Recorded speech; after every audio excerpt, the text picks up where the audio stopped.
Start. அனைவருக்கும் வணக்கம். என் பேர் ராதா. நாங்கள் பிருந்தாவனத்துல தான் வாழ்ந்தோம். நான் எங்க ஃப்ரெண்ட்ஸ் அவங்க எல்லாரும் பிருந்தாவனத்துல தான் நான் வாழ்ந்தேன். நானும் தான் கிருஷ்ணன் எல்லாருக்கும் நல்லதான் செய்வாங்க.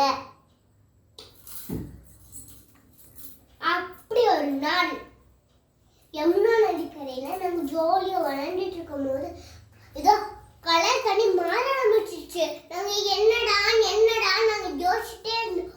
அப்போ ஒரு பெரிய பாம்பு வந்துச்சு. அதுக்கு எத்தனை தலை